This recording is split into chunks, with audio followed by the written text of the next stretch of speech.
사사기 2장 6절로 10절 제가 가진 구약성경 362쪽에 있습니다. 362쪽에 구약성경 362쪽 사사기 2장 6절로 10절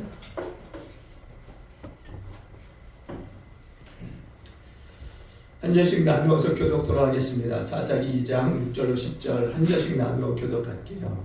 제가 먼저 6절 합니다. 전에 여호수아가 백성을 보내며 이스라엘 자손이 각기 그들의 기업으로 가서 땅을 차지하였고 백성의 여호수아가 4년간 동안 여호수아에게 이스라엘 자손을 곧 여호와께서 이스라엘을 위하여 하신 모든 큰 일을 본 자들이 사는 날 동안에 여호와의 백성이었다. 여호와의 종 눈의 아들 여호수아가 110세에 죽음에 우리가 그의 집에 광대의 분할분단세가 쪽 인다 헤레스에 참가하였고 함께 하십니다. 그 세대 사람도 다 그 조상들에게로 돌아갔고 그 외에 난 다른 세대는 여호와를 알지 못하며 여호와께서 이스라엘과 연행하신 일도 알지 못하였더라. 아멘. 할렐루야. 어린이 주일입니다. 다음 세대를 축복하는 예배가 들어주시기를 간절히 소망합니다. 어느 한 사람의 이야기가 있어서 소개하고자 합니다. 이 사람은 아버지가 목사님이셨습니다. 그리고 그는 외교관이 되었습니다. 그리고 유능한 외교관이 되어서 아주 잘 나가던 그런 사람이었습니다. 그런데 암에 걸렸습니다. 인생의 황혼에서 이런 고백을 합니다. 그 외교관의 글을 잠시 소개해 드릴까 합니다. 제 부친은 가난한 개척교회 목사님이셨습니다. 한 도시에서 교회를 개척하고 교회가 안정되면 다시 다른 지역으로 가서 개척하기를 반복하셨습니다. 그 때문에 우리는 많은 고생을 했습니다. 아버지는 매일 아침 온 가족을 불러 모아 가족 예배를 드렸습니다. 무슨 본문이 되었든 결론은 늘 똑같았습니다. 예수 붙잡으면 다 붙잡은 거고 예수 놓치면 다 놓치는 거다. 저를 가장 힘들게 한 것은 가난이 아니라 매일 아침 반복되는 그 결론이었습니다. 그래서 저는 집을 떠나 고학을 해서 좋은 대학을 나왔습니다. 외무고시에 합격하여 외교관이 되어 남들은 꿈도 못 꾸는 부유한 삶을 누렸습니다. 그러나 언제나 제 삶의 목적은 하나이었습니다. 우리 아버지의 믿음, 예수 붙잡으면 다 붙잡은 거고 예수 놓치면 다 놓치는 것이라고 하는 이 말이 틀렸음을 입증하는 것이었습니다. 그래서 제 자녀들에게는 정말 예수만 빼고 다 주려고 노력했습니다.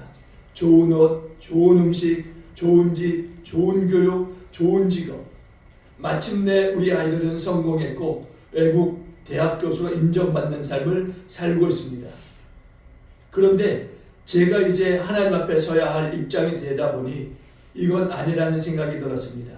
이제 생각하니 제 아버지가 옳았습니다. 예수 붙잡으면 다 붙잡은 거고 예수 놓치면 다 놓치는 거다. 가난뱅이 목사 있었던 우리 아버지는 제게 가장 중요한 것을 주고 가셨지만 부자 외교관 아버지인 저는 자식들에게 정말 중요한 것을 남겨주지 못하고 떠나야 할 것 같습니다. 그것이 정말 가슴이 아픕니다. 사랑하는 교회 여러분, 내가 인생의 황혼에서 아무것도 할 수 없을 때, 정말 이런 무력감에 빠졌을 때 땅을 치고 후회만 하게 된다면 그것처럼 안타까운 일이 어디 있겠습니까? 아닙니다.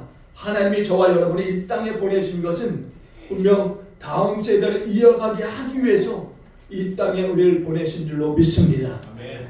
우리 가정의 신앙의 히스토리가 나에게서 멈춰져서 잘못된 가정이 만들어지느냐 아니면은 여기에서 더 멋지게 이어져서 하나님이 함께 하시는 멋진 인생의 스토리가 만들어지느냐 하는 것은 바로 우리에게 달려있다는 것입니다.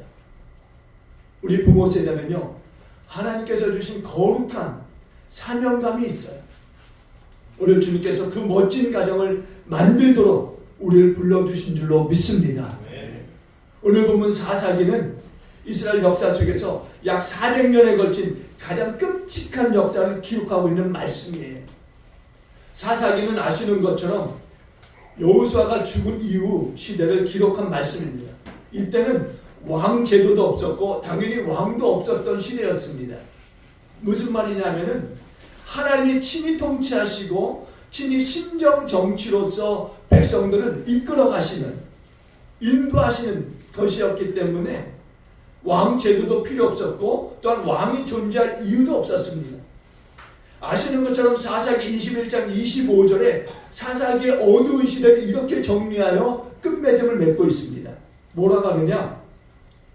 그때 이스라엘에 왕이 없으므로 사람이 각기 자기의 소견에 오른 대로 행하였더라. 다시 한번 제가 봉독해 드릴게요. 사사기 21장 25절 마지막 절인데요. 그때 이스라엘에 왕이 없으므로 사람이 각기 자기의 소견에 오른 대로 행하였더라.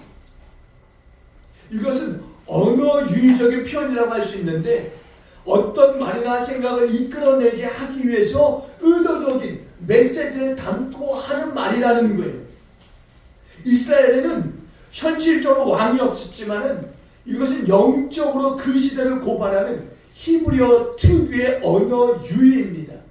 그러니까 말장난이라는 거, 우리가 쉽게 이야기하면 말장난인 거예요. 당시 이스라엘에는 전 민족을 통솔하는 정치 지도자는 없었지만은 하나님이 주신 통치법인 율법이 있었고 또 하나님이 친히 그들의 왕이었지만은 이스라엘은 단 한 번도 하나님을 부른 적이 없었다라는 거예요. 하나님을 이스라엘 왕으로 대접한 적이 한 번도 없었다라는 겁니다. 그럼 어쩌다 이스라엘이 이런 끔찍한 역사를 남기게 되었을까? 그 원인은 오늘 본문 10절에서 고스란히 담겨 있어요. 오늘 10절 한번 다시 한번 볼게요. 여러분 10절 한번 다시 봅니다.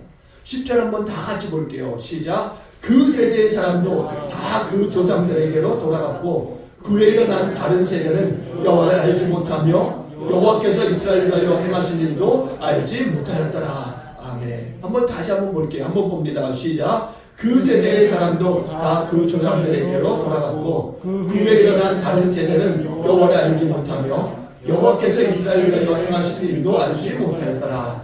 아멘. 여러분, 그 세대 사람도 다 그 조상들에게로 돌아갔다. 그 세대라고 하는 이야기는 바로 여호와께서 이스라엘에게 행하신 모든 일을 본 그 출애굽 세대, 광야 세대를 지칭해서 많은 말이에요. 이들은 여호수아가 사는 날 동안과 여호수아 뒤에 생존한 장로들입니다. 오늘 본문 2장 7절에 보니까 이렇게 말씀해요. 2장 7절 한번 다시 볼게요. 2장 7절.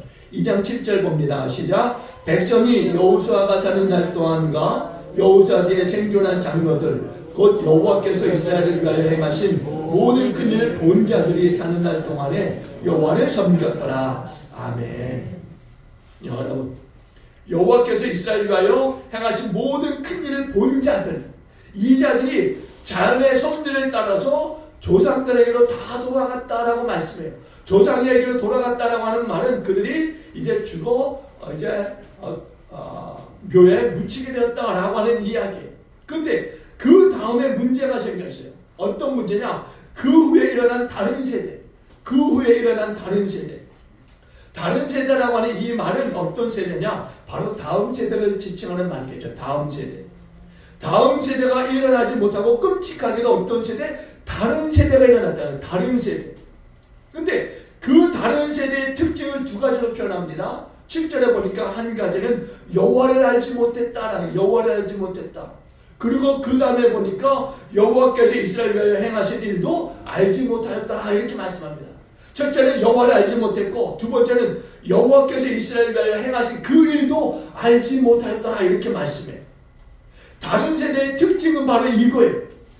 여호와께서 이스라엘에 행하신 그 일을, 출애굽의 구원의 그 역사를 알지 못하였다라는 거예요. 그렇다면 왜 다른 세대는 그걸 알지 못했을까? 왜 여호와를 알지 못했고 왜 여호와께서 이스라엘에 행하신 일도 알지 못하였을까? 그 이유는 하나밖에 없는 거, 하나. 부모 세대의 신앙이 제대로 전달되지 못했다라는 거예요. 이어지는데 실패했다라는 이야기입니다. 개성하지 못했다라는 이야기예요. 그러니까 하나님에 대해서 가르치지 않았고 말하지도 않았다라는 말이에요. 요즘 교회 학교는요, 간식이 기본적으로 제공이 되고요. 아이들의 흥미를 이끌어내기 위해서 율동도 하고 또 재미있는 놀이도 합니다. 근데 가장 중요한 것이 무엇이냐면은 바로 말씀이에요. 말씀. 하나님의 말씀. 성경을 가르쳐야 되는 거예요. 성경을. 이 철학이 이 머릿속에 박혀있지 않으면 늘상 어떤 현상을 보면서 흔들릴 수밖에 없는 거예요. 내가 잘못 가고 있는 것은 아닌가? 내가 잘못 가르치고 있는 건 아닌가? 이게 정말 옳은 길인가? 이런 흔들리는 일들이 자주 반복된다는 거예요. 그러다 보면 계속적으로 지도자가 흔들리면 어떻게 됩니까? 교회 학교 전체가, 다음 세대 전체가 흔들릴 수밖에 없는 거예요. 분명히 잘 놀아주는 전도사나 교사 역할은 중요합니다. 중요해요. 그러나 무엇보다도 결정적으로 중요한 것은 이게 중요한 역할을 하지 않는다는 거예요. 정말 다음 세대 아이들에게 시대적으로 절실하게 요구되는 것이 뭐냐? 성경 말씀. 하나님의 말씀이라는 하나님의 말씀. 듣든지 안 듣든지 성경을 말하고 성경을 가르쳐야 된다는 거예요. 하나님이 누구시며 그 아들 예수 그리스도께서 왜 우리를 사랑하셨는지, 그리고 십자가를 위해서 왜 그분이 죽으셔야 됐는지, 그 의미를 우리가 이야기해 줘야 된다는 거예요. 이 복음의 메시지를 전하고 가르치고 말해야 된다는 거예요. 잠언 22장 6절에 보면 이렇게 말씀합니다. 마땅히 행할 길을 아이에게 가르치라. 그리하면 늙어도 그것을 떠나지 아니하리라. 마땅히 행할 것을 아이에게 가르치라. 그리하면 늙어서도 그것을 떠나지 아니하리라. 다시금 성경으로 돌아가야 돼요. 프로그램이 아니라 성경입니다. 말씀이에요. 잠시 잘 되는 길을 가르칠 것이 아니라 영혼이 잘 되고 영혼이 사는 말씀이, 성경은 하나님의 말씀을 가르쳐야 될 줄로 믿습니다. 그래야 다음 세대가 주님을 떠나지 않을 수 있는 거예요. 지금 중요한 게 아니에요. 내가 주님 앞에 섰을 때 과연 주님은 나에게 무엇을 물어보실까? 내 인생에 삶에 무엇을 하고 왔느냐라고 물었을 때 나는 과연 주님 앞에 뭐라고 대답할 수 있을까? 우리가 가르치는 아이들이 적은 것, 숫자가 적은 것, 그게 중요한 게 아니에요. 내가 정말 그 적은 숫자임에도 불구하고 정말 혼신의 힘을 다해서 말씀을 가르쳤느냐 한 거예요. 말씀을 가르쳤느냐. 한 아이를 놓고 말씀을 가르칠 때도 정말 혼신을 다해서 내가 가르쳤느냐. 그게 중요한 거죠. 우리 주는 그걸 물으실 거예요.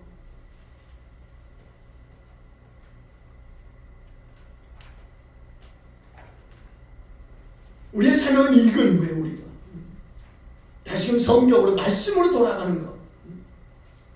우리 다음 세대에게 예수님의 능력이 있음을 알게 하고 그것을 입으로 선포해서 예수님의 능력을 경험하게 하고, 그리고 진짜로 예수님 살아계심을 믿으면서 예수님과 함께 살아가는 다음 세대가 될 수 있도록 하게 하는 것, 그게 우리의 사명이라는 거예요. 우리 부모의 세대의 사명, 그리고 우리 교사의 사명, 우리 모두의 사명인 줄로 믿습니다.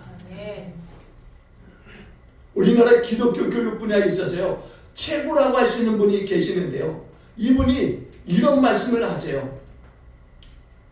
자기가 평생 기독교 현장에 가까이 들어갈수록 기독교 현장은 사라졌다, 이런 이야기를 합니다.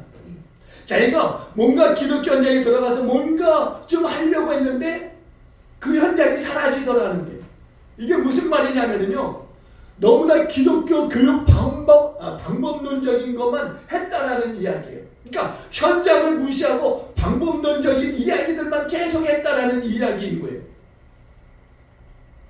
기독교 교육의 방법론도 중요하지만 현장이 중요하다는 거예요. 정작 중요한 현장을 빼먹었다라는 거죠. 그러다 보니까 현장이 사라지고, 현장이. 우리가 아무리 많은 교육을 잘 받아도 현장에서 그 교육이 미쳐지지 않으면 아무 소용이 없는 거예요. 우리가 학교에서 배우는 교육들이 있잖아요. 근데 그것이 사회 안 되면 어떻게 되겠어요? 그건 반쪽짜리밖에 안 돼요. 반쪽짜리밖에.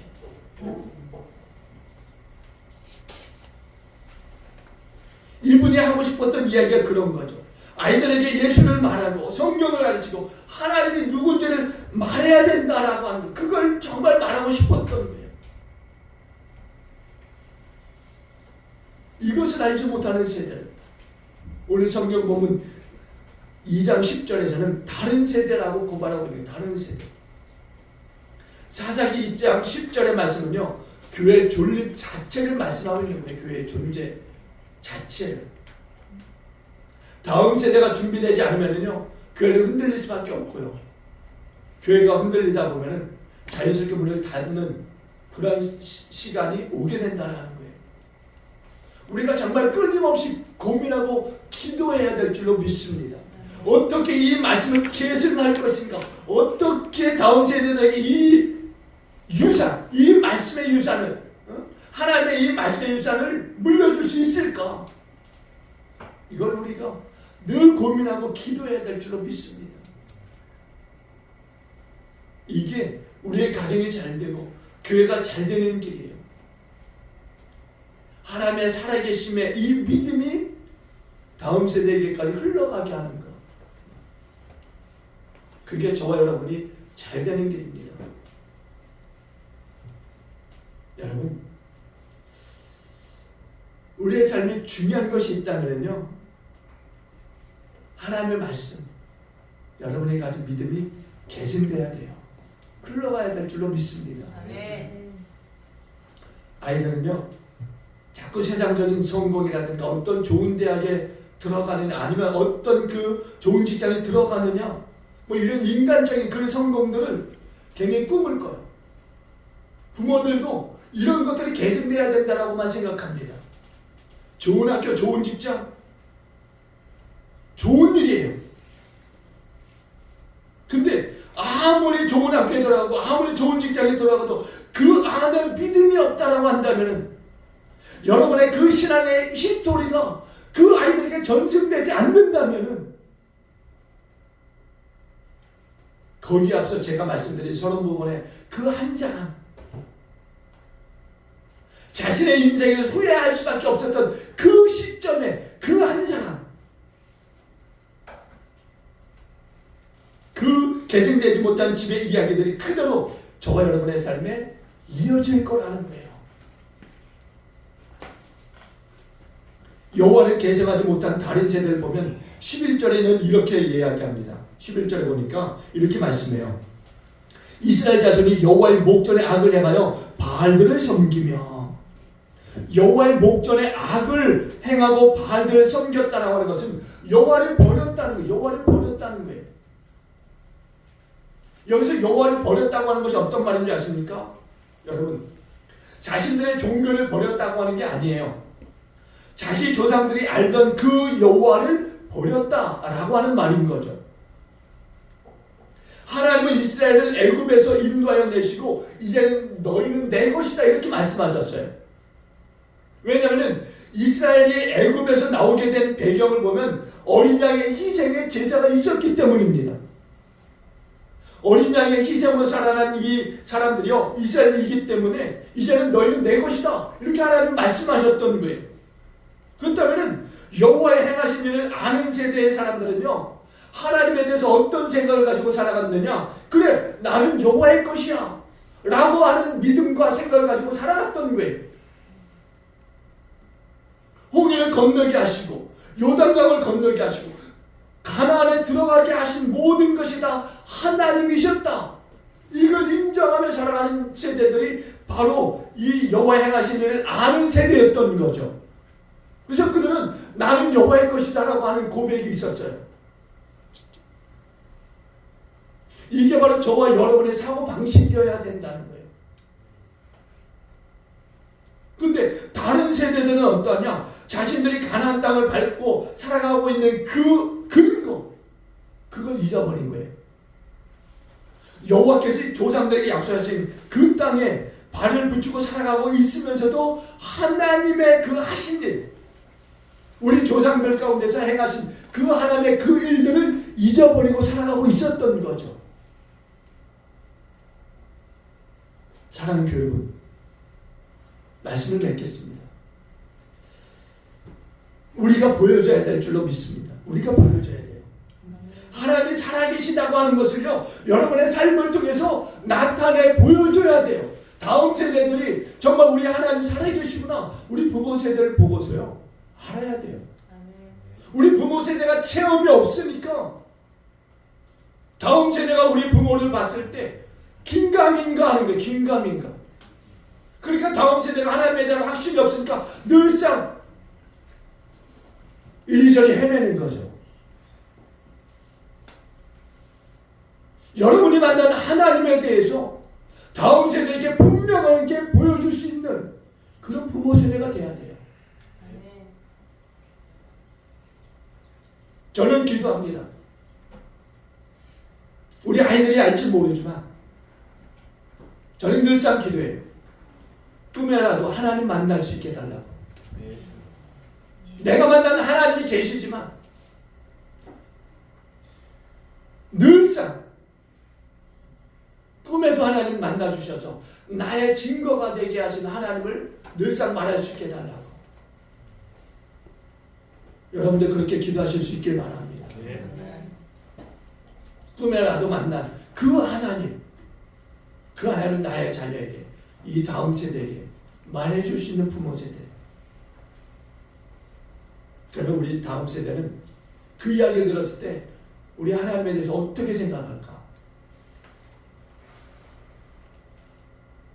물론 다음 세대가 그 이야기를 들었을 때 믿음의 확신은 가지 않겠지만 그럼에도 불구하고 그 이야기를 잊어버릴 수 없을 거예요. 미미하지만 미미하다고 해서 하나님을 만나지 않은 게 아닌 거예요. 흔들려도 괜찮아요. 왜? 하나님은 살아계시기 때문에. 사랑하는 교회 여러분, 우리가 하나님을 만났을 때 그 이야기가 우리 아이들에게 증거되어질 때 다음 세대들도 하나님을 떠나지 않을 것입니다. 흔들리지 않을 거예요. 그렇게 믿음의 계승을 받아 성경으로 돌아가는 다음 세대가 될 수 있도록 저와 여러분들이 다시금 기도할 수 있길 바랍니다. 지금까지 우리가 다음 세대를 위한 기도들이 끊어지지 않고 있었어요. 정말 그 기도가 다음 세대를 마음에 두고 정말 하나님을 향한 정말 기도였다면 우리 안에 반드시 열매 맺게 주실 줄로 믿습니다. 그래서 정말 우리 다음 세대가 정말 하나님과 함께 동행하는 세대들로 살아가는 그러한 일들이 우리의 삶을 보여지고 또 나타나게 될 줄로 믿습니다. 그런 꿈을 꾸고 또 기도로 또 나아가신 저와 여러분들에게 다시 한번 주의 이름으로 축원드립니다. 기도합니다. 할렐루야. 좋으신 하나님, 은혜와 사랑을 감사합니다. 오늘 어린이 주일을 맞이하면서 다시 우리의 신앙의 삶을 돌아보며 우리 다음 세대들에게 우리는 제대로 된 신앙의 계승을 하고 있는지 하나님 살펴봤습니다. 하나님, 정말 우리 다음 세대 생각할 때 하나님 우리의 이 마음, 다음 세대를 향한 이 마음이 하나님 간절하게 해주시고 우리의 그 행동 하나하나와 말 하나하나가 중요시 되게 하여 주시어서 하나님 믿음을 떠나는 말이나 행동이 되지 않도록 하나님 인도하여 주옵소서. 그래서 성령의 인도하심 속에 믿음의 길을 걸어가고 그 길을 또한 자녀들 가운데 다음 세대 가운데 보여주고 나타내 주시는 우리 부모 세대에 되게 하여 주시옵소서. 그래서 우리 다음 세대가 다시금 일어나는 그 역사를 보게 하여 주옵소서. 그렇게 하실 것을 믿습니다. 감사드리며 예수님께 하신 이름으로 기도드립니다.